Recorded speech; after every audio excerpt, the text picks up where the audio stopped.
जे सुख गावाला मिळतं ना ते सुख शहरात कधीच मिळत नाही. नमस्कार, मी सीता पिचड. आज सगळं चालू आहे शेताकडे. आई आणि मी ना मागेच होते. दादा, आविष्कार आणि चिकू पुढे निघून गेले आहेत. आमची शेती कोरडाव आहे, त्यामुळं ना अशी हिरवळ बघून मनाला एकदम समाधान वाटतं. दुपारी शेताकडे चाललो होतं आणि त्यात ऊन पण चांगलं वाढलं होतं.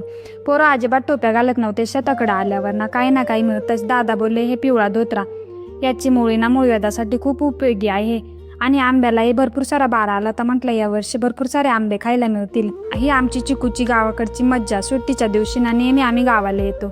हे सुख ना पैशाने विकत घेता येत नाही. सध्या आमच्या शेतामध्ये वाल आणि हरभरा आहे. शेताकडे ना दादाने नुकतंच आता 2 दिवसापूर्वी झाप बांधला आहे. झापाच्या बाजूलाच बरेच सारे ना पपईचे झाड होते आणि भरपूर सारे पपया लागले होते. आम्ही पपयांना कधीच विकत घेत नाही. आविष्कार म्हणतो, किती हे पपया, हे फक्त गावालाच बघायला भेटतात. ते गवतीच्या बघा अजून हिरवगारच दिसते.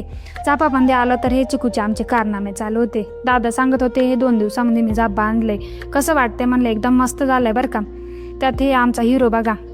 आईचं चालू होतं आवरायचं काम. चिकू आला आईला घेऊन पपई तोडायला. मग मी आले झापाच्या वरती. त्यांना रानभाज्या लावायचा विचार चालले. तेवढ्यात ना चिकू आणि दादा पण आले. मग आलो खाली तर आईनं हरभरा उपटून आणला होता. चिकूने पेटे आणून दिली आणि दादाने गवत पेटवलं आणि मस्त असा उळा भाजून घेतला. तेवढ्यात ना आविष्कारचे पप्पा पण आले. ते गेले होते अकोल्याला सकाळी मीटिंगसाठी. मग ते डायरेक्ट शेताकडे आले होते. इथं ना आई गोडवाल ना निवडत होती. आई मध्ये थांबा, असं उळा खाण्यापेक्षा ना मी तुम्हाला पाकडूनच देते, मग बसा कवर एखाद. सगळ्यांनी मिळून उळ्याचा आनंद घेतला. कोणाकोणाला गावाकडची आठवण आली. हा उळा खाऊन ना दादाचं तोंड असं काहीसं झालं होतं. घरी निघायच्या वेळेस आई गेली पपई बघायला. मग दादाने पिकलेली पपई तोडली आणि येताना आम्ही पाय आलो होतो ना. मग जाताना आहोंनी गाडी आणली होती. चिकू शेताकडे झोपला नाही, त्याच्यामुळे गाडीतच झोपून गेला. घरी आल्यावर मस्त पपईचा शेक बनवला. तर असा होता आमचा गावाकडचा दिवस.